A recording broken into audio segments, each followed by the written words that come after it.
What's your thing that you're promoting today? If You you got want your to understand society, start with economics. okay. The labor market is a modern version of the slave market. Right. We are all slaves because we have to earn to get the basic needs of food, clothing, shelter. We have to sell our time and energy to somebody else. I agree with you. So that is a problem. What's the solution that you're offering? The solution is this one. Happy slaves do not want We freedom. have an Wow. inheritance that is being withheld. All the riches of modern society is a public real benefit, and we should have a rent from it. What's your name? My name is Jan for short. Jan. Jan, otherwise Janos. No, Janosch, really nice to see you. Nice to see I you. really like your message. Oh, thank you. And you know what? As a Muslim, I can really appreciate that because, as in Islam, I'm sure you're aware, interest is forbidden. Yeah, that's right. Yeah, yes, I was Because very interested in that. because this is exactly it's the message that you're promulgating, and really bravely, if I may add, and very well. nicely and very patiently, because unfortunately and sadly it's the it's the poor that are unfortunately being used as fodder to feed the elites. And this is that's why right. Islam says no to interest. That's right. Because the rich are getting rich and the poor are getting That's poorer. right. What do you think? The rich are getting rich because they make money with money, not by producing something useful. Yes. So I quite agree, and that is the message, one of the messages of economic messages in Islam, you are saying. Yes. Yes, I know about, what is it, zakat is called. What is zakat? So zakat is obligatory charity That's right. that yeah. every Muslim must give if they are above the threshold. Right. It's 2.5% of the annual savings. Oh, that's quite modest. I believe in tens, tithing. Yeah. So if there's like, think about it, like, so it's 1 point, so it's 2 point, so it's part of your savings, Yes. and it's done on an annual basis. I see. And the thing is, it's obligatory and it has to go to the person. Right. Direct to the person needing. And if, for example, if I'm giving zakat, and if I am not cautious about, okay, I'm just pawning it off to the charity, not finding out if it's reaching the person or not, I can be held accountable. No, that is it's a person-oriented Yes. charity. Yes. Yes, I like that. Yes. Well, this is the same thing. The idea of basic income, universal basic income. Every person, not a family or a couple, each individual will get a benefit of the commonwealth, which this society enjoys. Unfortunately, our inheritance is being withheld. Yeah, well, that's ridiculous. Doesn't make any sense. Person's working hard. You know what? Again, I'm going to be honest. If there's no such thing as objective morality, if a person thinks, no, it's me, whoever decides they can make whatever rules they want, society becomes chaotic, and people with the most power, they start yielding that power. Yeah, I quite agree. Morality is the foundation, that's right. And it has to have some kind of what I call overbelief, something greater than what we can know. Yes. And that's how I define God, actually. And I try to call it, not he or she. But I'm a philosopher, really. I'm not a religiously communitarian person, so I studied a lot of what I call world views, otherwise known as religion. That's my interest. That's private interest. fascinating.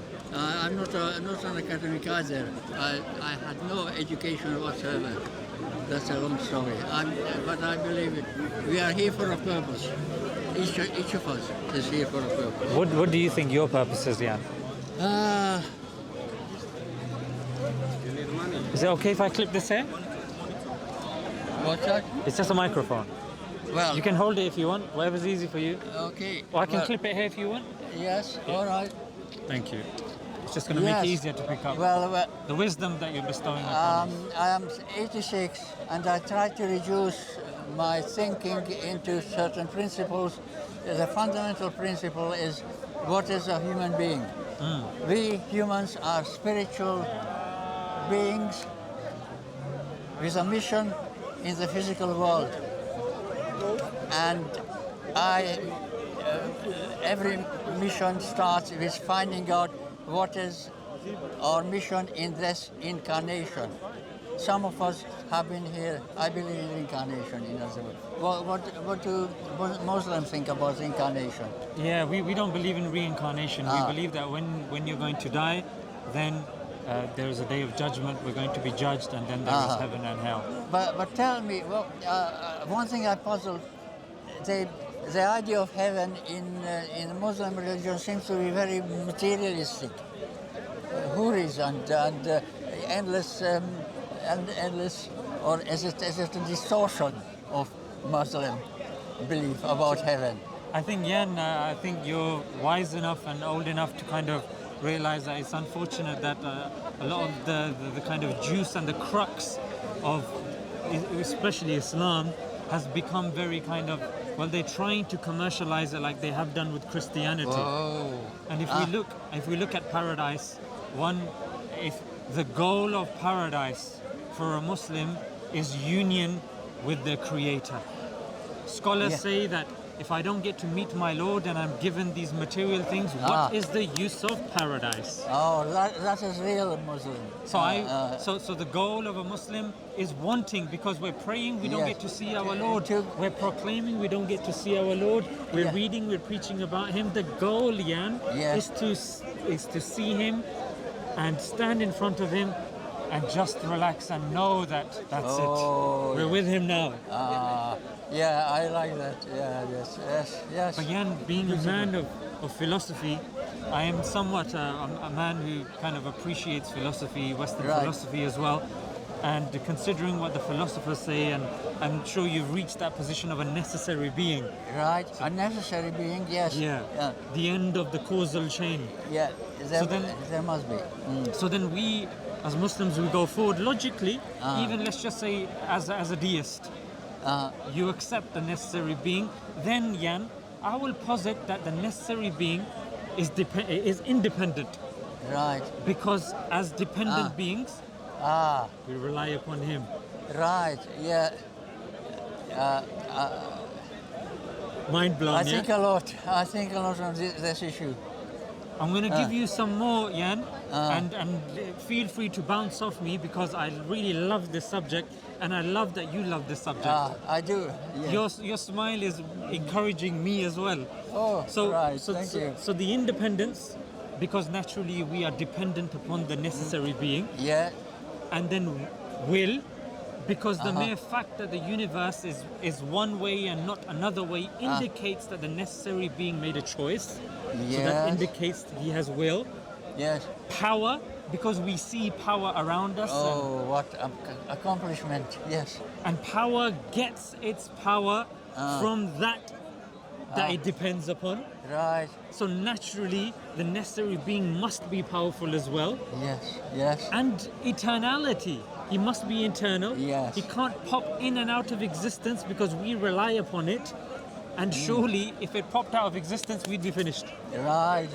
Well, if I was a joiner in religions, I would convert to Islam. But I'm not really a joiner. No worries, Jan. We're just having a conversation. But it's fantastic that you can see the veracity of this argument. But Jan... Very good. Very tight, very logical, self-proving. Yes. And that's the beauty, Jan. Then we go further to say that if he is wise, because we believe by looking at the complexity around us, that he must be intelligent. Right, that's right. Because we see immense intelligence in the universe. It makes sense that the source is also intelligent. But then it's also benign. It's benign intelligence. Love behind it. Of course, it's love. The necessary being cares for us, exactly. Yeah, that's but then because we depend upon it, the sign of wisdom and intelligence is not just creating something for no reason, as you, I'm sure, have acknowledged. We do have purpose. What is in purpose? And yes. then surely he must have attempted to communicate with us. And what's Yes. the line, or what's the thread that is common amongst all religions? All of them have holy books. Yes. All that's of them right. have prophets. So Yes. Jan, what we then say is, okay, let's analyze the veracity of these holy books. And the first right. thing I would posit forward is, if you're telling me to follow a holy book, surely you need to prove to me that it's preserved. Right. Right. You see? Right. So as Muslims, we would say the Quran is preserved in minimum 3 ways. Number one, because of a live language. Arabic is one of the yes. top 5 Yes, of languages spoken on the planet. Jesus spoke Aramaic. Aramaic is not a live language. Vedas is in Sanskrit. It's not a live language. The Quran is in Arabic. That I like that.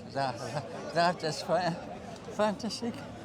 And the second, to add the kind of icing on the alive. cake now, is oral the Quran is the only holy, from the Abrahamic and the ancient religion, is the only holy book that's been memorized from cover to cover, mass memorized.